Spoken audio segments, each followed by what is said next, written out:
예수님께서 예루살렘에 올라가시기 위해서 사마리아와 갈릴리 접경 지역을 지나가시게 되었습니다. 그때 나병 환자 10사람이 예수님을 찾아와서 예수 선생님이여 우리를 불쌍히 여기소서 이렇게 부탁을 하셨습니다. 병을 고쳐달라는 부탁이죠. 이 부탁을 들은 예수님께서는 그들에게 말하기를 가서 제사장들에게 너의 몸을 보이라 이렇게 대답하시는 것을 볼 수가 있습니다. 내 몸이 낫겠다, 내 몸은 깨끗이 낫다 이렇게 선언하시는 것이 아니라 가서 제사장에게 내 몸을 보이라 이렇게 말씀하시는 걸 볼 수가 있습니다. 언뜻 들어보면 동문서답 같습니다. 왜냐하면 고쳐달라고 하는데 고쳐주진 않고 제사장에게 가서 보이라는 말이 무슨 말인가 의아해할 수 있습니다. 그러나 구약성경을 읽어보신 분이면 구약성경 레위기 13장 이하에서 제사장들이 하는 역할이 있는데 바로 나병 환자들이 병이 있느냐 없느냐, 나았느냐 안 나았느냐를 점검하는 역할을 제사장들이 하는 걸 볼 수가 있습니다. 그래서 제사장들의 보이라는 말은 나병이 진찰 결과를 진단하는 것이 제사장들에게 있으니까 제사장의 보이라고 말씀하신 것으로 볼 수가 있습니다. 레위기 13장 45, 46절에 보면 거기 이런 말씀이 나옵니다. 나병 환자는 옷을 찢고 머리를 풀며 윗입술을 가리고 외치기를 부정하다 부정하다 할 것이요 병 있는 날 동안은 늘 부정할 것이라. 그가 부정한 즉 혼자 살되 진영 밖에 살지리라. 이 제사장이 당신은 나병 환자입니다 이렇게 진찰이 내려지면 그 사람은 어떻게 해야 되느냐? 사람들이 주변에 오게 되면 윗입술을 가린 다음에 소리를 질러야 돼요. 나는 부정하다, 나는 부정하다. 다시 말하면 나는 나병 환자니까 가까이 오지 말라는 뜻이죠. 그래서 사람들이 오려고 하면 입술을 가리고 나는 부정하다, 부정하다 외치게 했습니다. 그리고 그 사람이 사는 것은 사람들이 사는 지역에 사는 것이 아니라 혼자 동네 밖에 외딴 데 가서 혼자 떨어져 살아야 됐습니다. 그러나 그가 병이 나오면 어떻게 되느냐? 병이 나오면 제사장을 만나서 병난 진단을 받게 됩니다. 진단을 받은 다음에 정결 예식, 깨끗하게 하는 예식을 통해서 그가 정결하게 되면 그 다음에는 자기 집에 돌아가서 함께 살 수 있게 되었습니다. 14장, 레위기 14장 3절에서 9절에 보면 제가 한번 읽어드리겠습니다. 제사장은 진영에서 나가 진찰할지니 그 환자에게 있던 나병 환부가 나았으면 제사장은 그 정결함을 받을 자를 위하여 명령하여 살아있는 정결한 새 2마리와 백향목과 홍색실과 우수철을 가져오게 하고 제사장은 또 명하여 그 새 하나는 흐르는 물이 질그듯 안에서 잡게 하고 다른 새는 산채로 가져다가 백향목과 홍색실과 우슬조와 함께 가져다가 흐르는 물 위에서 잡은 새의 피를 찍어 나병에서 정결함을 받은 자에게 7번 뿌려 정하다 하고 그 살아있는 새는 들에 놓을지며 정결함을 받은 자는 그 옷을 빨고 모든 털을 밀고 물로 몸을 씻을 것이라. 그리하면 정하리니 그 후에 진영에 돌아갈 것이나 자기 장막 밖에 이레를 머물 것이고 7째 날에 그의 모든 털을 밀되 머리털과 수염과 눈썹을 다 밀고 그의 옷을 빨고 몸을 물로 씻을 것이라. 그리하면 정하리라. 이렇게 되어 있어요. 그러니까 나병 환자가 병에서 나오면 나았다는 증거를 이렇게 제사장이 확실하게 하고 그 다음에 정결, 이렇게 깨끗하게 되었다라는 예식을 행한 다음에야 자기 집에 들어가서 살 수 있게 되었습니다. 예수님께서 이 나병 환자들에게 제사장에 가서 보이라 하는 말이 무슨 뜻이냐 하면 이제 네 병이 나을 것이니까 제사장을 만나서 깨끗한 증거를 얻은 다음에 확실하게 정결 예식을 행하고 그 다음에 너희 집에 가서 행복하게 살아라 하는 뜻으로 볼 수가 있습니다. 이 10사람의 나병 환자는 예수님의 말씀을 듣고 가게 되는데 가다가 아마 그들은 놀랐을 것입니다. 왜냐하면 얼굴에서 진물이 흐르고 냄새가 나고 어렵던 그 피부가 갑자기 깨끗하게 고와지고 어린아이 피부처럼 나은 것을 볼 때 얼마나 놀랐겠어요. 서로를 보면서 아마 감격했을 것입니다. 아마 자기 손을 보다가도 놀랐을 거예요. 여기서 진물이 흐르고 피딱쟁이가 있었는데 하나님의 은혜로 깨끗이 나음을 받았으니 그 감격은 이루 말할 수가 없을 것입니다. 아마 크게 외치고 너무 기뻐서 뛰고 즐거워 했을 것입니다. 근데 성경에 보면은 그 중에 사마리아 사람이 하나 있었습니다. 10명 가운데 한 명이 사마리아인인데, 이 사마리아인이 예수님을 찾아왔습니다. 그리고 예수님 앞에 엎드려 살해하면서 감사했습니다. 이 감사하는 사마리아인을 보면서 예수님이 하신 말씀이 있어요. 예수님이 뭐라고 말씀하시냐면, 10사람이 다 깨끗함을 받지 아니하였느냐? 그 9은 어디 있느냐? 분명히 10사람이 다 나았는데 어떻게 한 사람만 감사하다고 하고 9사람은 도대체 뭐하냐? 도대체 감사할 줄 모르느냐?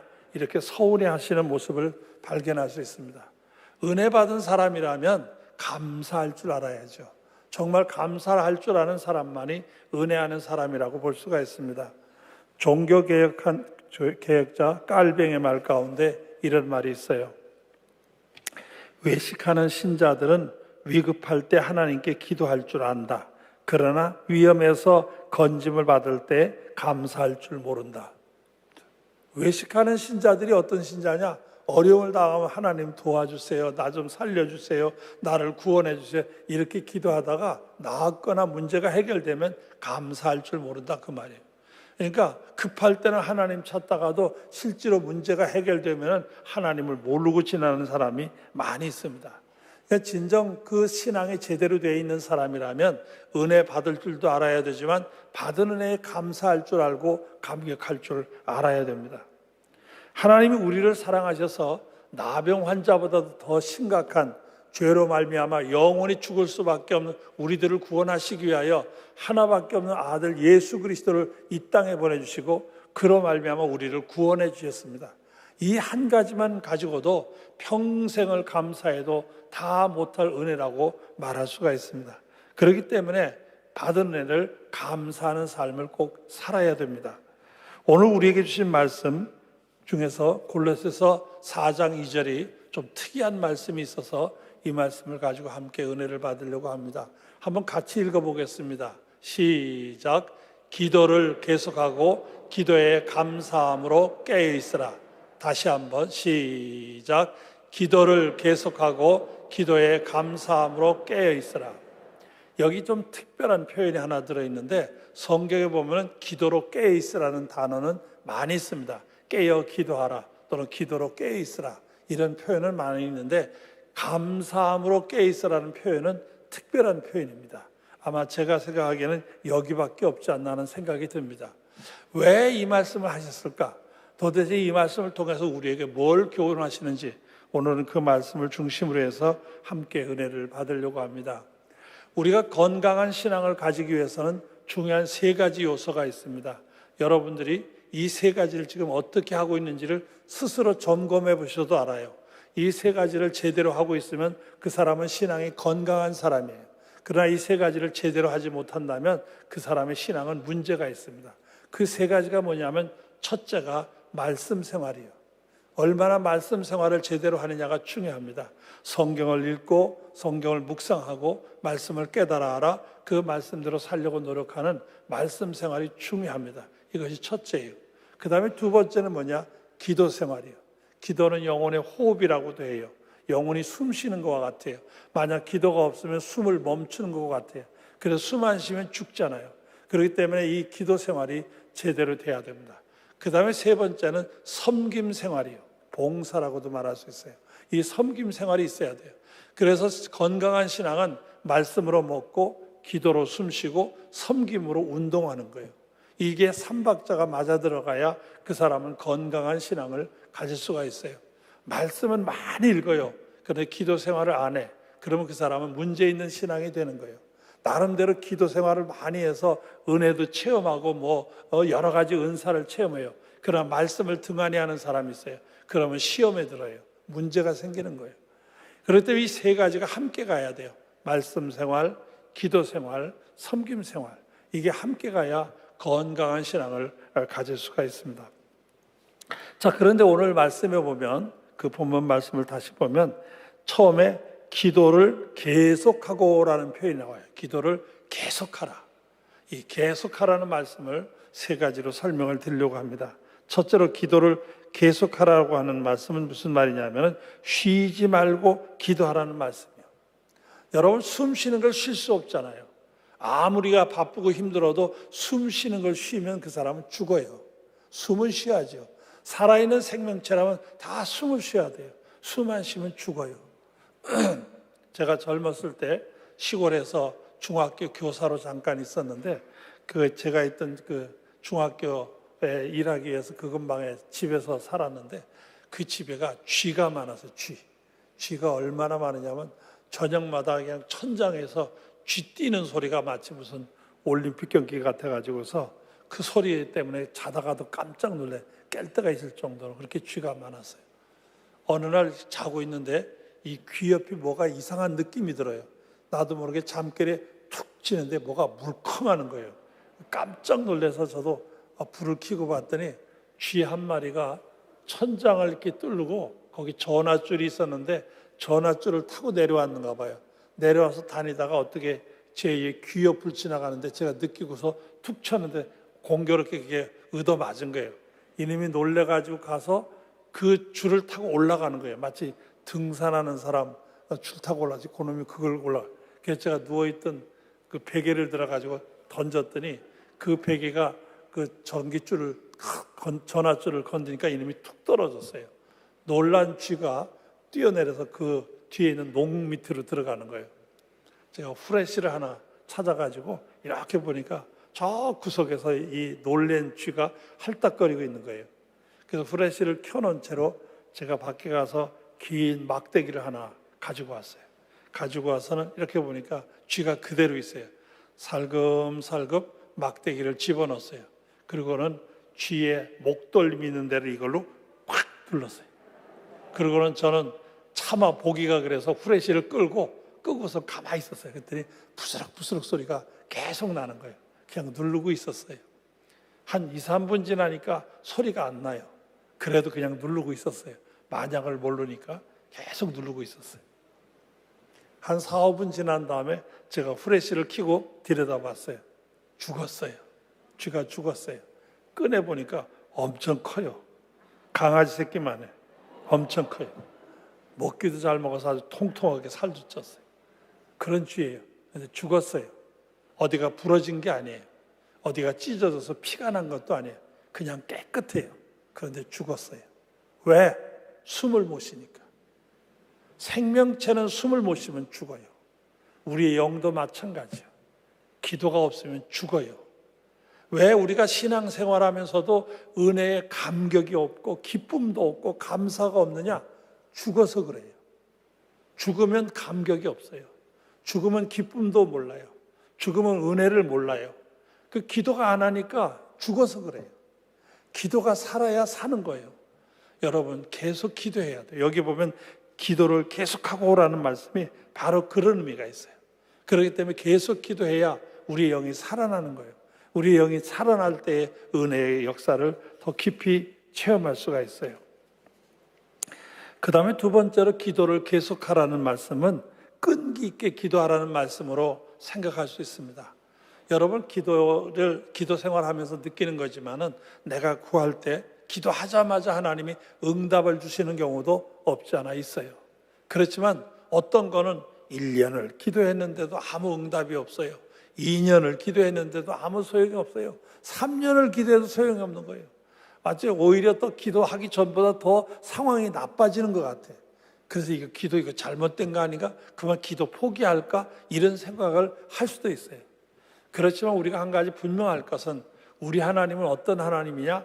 가장 정확한 때에 가장 정확한 방법으로 가장 좋게 우리에게 응답해 주실 것을 믿는 믿음이 있어야 돼요. 그 믿음을 가지고 포기하지 말고 기도해야 됩니다. 여러분 잘 아시는 대로 열왕기상 18장에 보면 엘리야가 하나님 앞에 기도하는 모습 나오죠.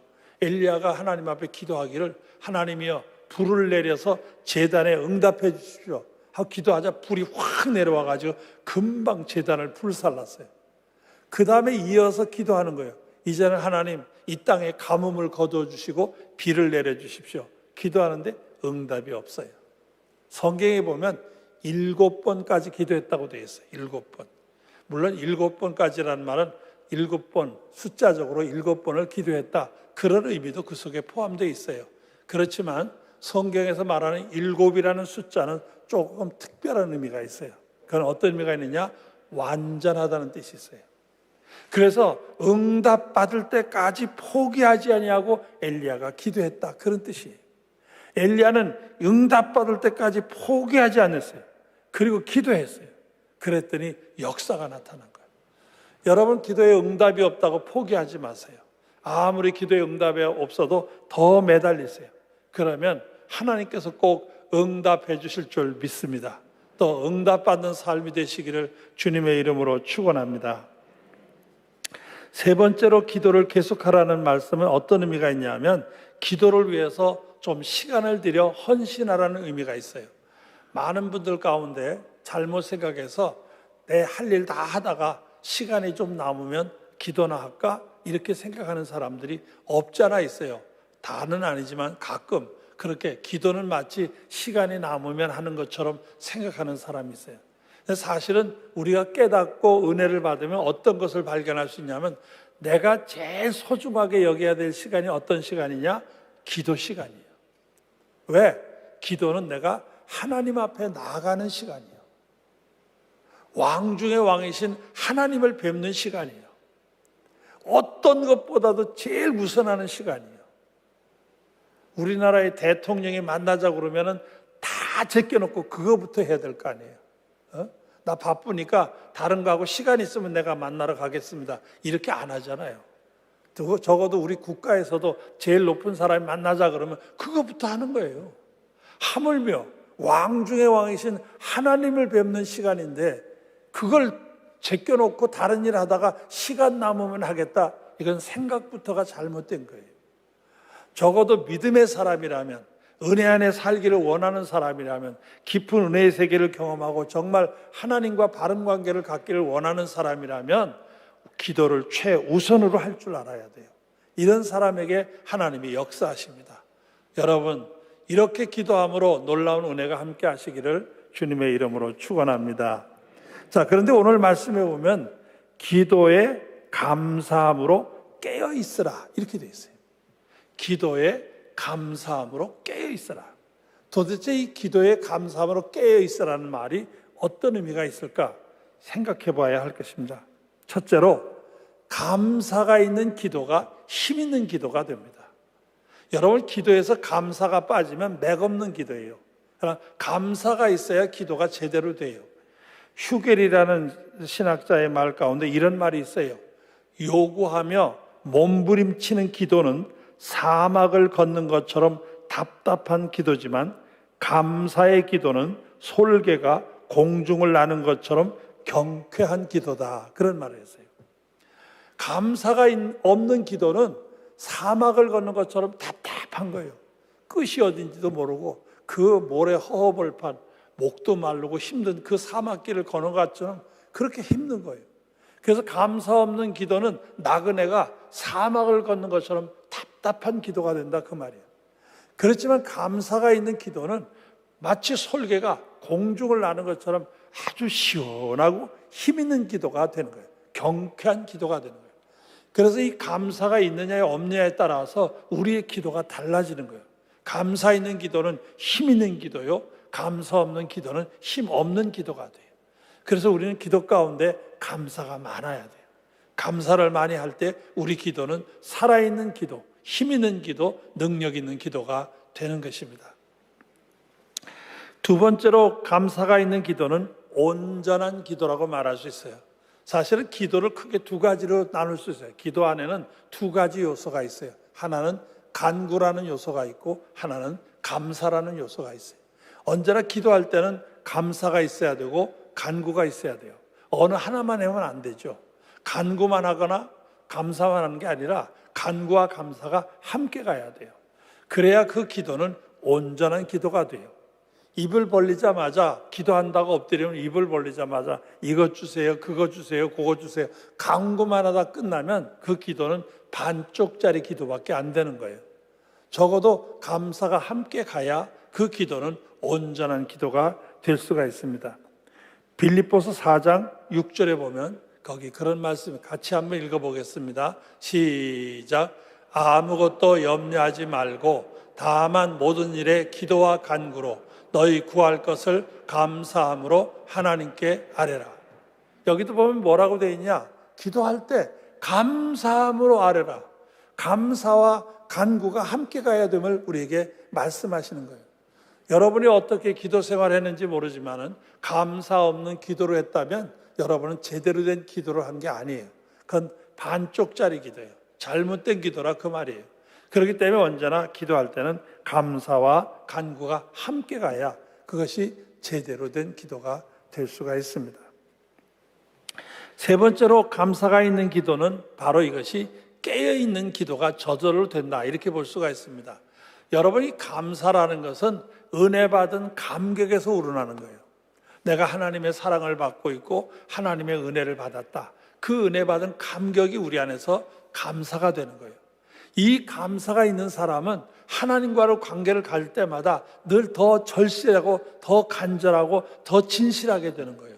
그래서 감사를 아는 사람은 하나님의 은혜의 맛을 아는 사람이고, 하나님의 은혜의 맛을 아는 사람은 기도하는 것을 절대로 쉴 수가 없어요. 그리고 기도하는 걸 쉬지 않다 보니까 더 많은 은혜를 받게 되고, 더 많은 은혜를 받다 보니까 또 더 감사하게 되는 거예요.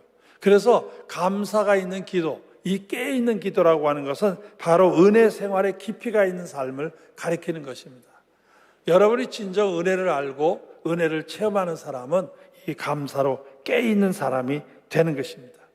기도의 오묘한 맛을 아는 사람은 기도하기를 절대로 쉬지 않습니다.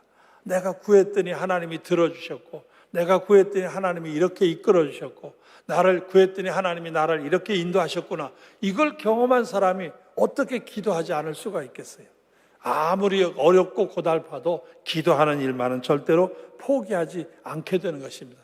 그래서 감사를 하는 사람, 은혜를 받아 감사하는 사람은 감격해서 감사하다 보니까 더 기도하게 되고, 더 기도하다 보니까 더 많은 은혜를 받게 되고, 더 많은 은혜를 받다 보니까 더 큰 감사를 하게 되고, 그래서 이 감사로 깨있게 되는 거예요. 은혜 받은 사람들은 감사로 깨있는 삶이 이루어질 수밖에 없다, 그런 말입니다. 기도의 맛을 아는 성도들의 삶은 바로 그렇습니다. 아무리 기도하기 어려운 상황에 있어도 기도하는 일만은 쉬지 않고 힘쓰게 됩니다. 때로는 생명을 걸고라도 기도하는 일을 포기하지 않게 됩니다. 다니엘 같은 사람도 기도하는 일이 자기의 생명과 관계에 있었어요. 만약 기도하면 사자굴에 던져져서 죽을 수밖에 없는 절박한 상황이요. 그럼에도 불구하고 다니엘은 기도하는 일을 절대로 포기할 수 없었어요. 왜? 이게 얼마나 귀한 걸 알기 때문에. 무엇보다도 귀하고 자신의 어떤 생명보다도 더 귀하다는 걸 알아요. 그래서 다니엘은 하나님 앞에 엎드려 기도했음을 발견할 수 있습니다. 근자에 와서 제가 제 삶을 뒤돌아보는 시간이 좀 많아진 것 같아요. 아무래도 제가 누워있는 시간도 있고 그러니까 자꾸 이제 뒤를 돌아다보는 시간이 많아지는데, 가만히 뒤를 돌아다보니까 정말 많은 은혜를 받았구나 하는 생각이 드는 거예요. 제 속으로, 여러분들은 어떻게 인정할지 모르지만 나만큼 은혜 받은 사람이 있을까 하는 생각이 드는 거예요. 나만큼 은혜 받고 산 사람이 몇 명이나 될까? 정말 하나님의 은혜를 나만큼 누리며 산 사람이 누굴까? 그런 생각이 자꾸 드는 거예요. 이 받은 은혜를 내가 만약 책으로 쓴다면 몇 권을 써야 될까? 아마 꽤 많이 써야 될 걸 하는 생각이 드는 거예요.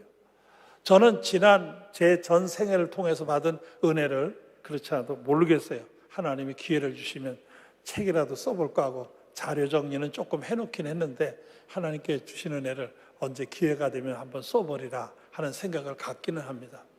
그래서 지난 생애가 통해서 받은 은혜는 너무 많고, 지난 1년만 돌이켜보더라도 참 많은 은혜를 받고 살고 있구나 하는 걸 깨닫게 되는 거예요. 여러분, 은혜 안에 사는 사람들은 은혜 받는 걸 깨닫게 되는 거예요. 상황하고 아무 상관이 없어요. 상황이 아무리 고달파도 은혜 받는 사람은 그 고달픔 속에서도 은혜를 발견하는 거예요. 시편 23편에 다윗의 고백에도 나오잖아요. 내가 비록 사망의 음침한 골짜기를 다닐지라도 해를 두려워하지 않을 것은 주께서 나와 함께 하심이라. 사망의 골짜기를 안 간다는 게 아니에요. 우리가 이 땅을 살다 보면 어려운 일들이 많아요. 얼마나 많습니까? 힘든 일 많죠. 정말 죽음의 골짜기예요. 벗어나기 힘들죠. 지금 우리 코로나 사태 같은 것도 마찬가지죠. 그런데 은혜 받는 사람들은 놀랍게 그 어려운 상황 속에서도 하나님의 섭리를 발견하는 거예요. 하나님의 인도하심을 깨닫게 되는 거예요. 아, 하나님이 나를 이렇게 이끌어 가시는구나 발견하게 되는 거예요. 그래서 기뻐하게 되고 감사하게 되고 감격하게 되고 더 기도하게 되는 거예요. 감사로 깨는 역사가 일어나게 되는 거예요. 사랑하는 성도 여러분, 하나님이 여러분을 사랑하십니다. 분명 하나님은 여러분을 사랑하십니다. 여러분을 귀하게 여기십니다. 비록 우리가 고달프고 어려운 상황이지만 이 가운데서도 하나님이 함께 하시다는 걸 믿으시기 바랍니다. 이 어려운 상황, 비록 음침한 골짜기와 같은 이 상황 속에서도 하나님이 같이 하십니다.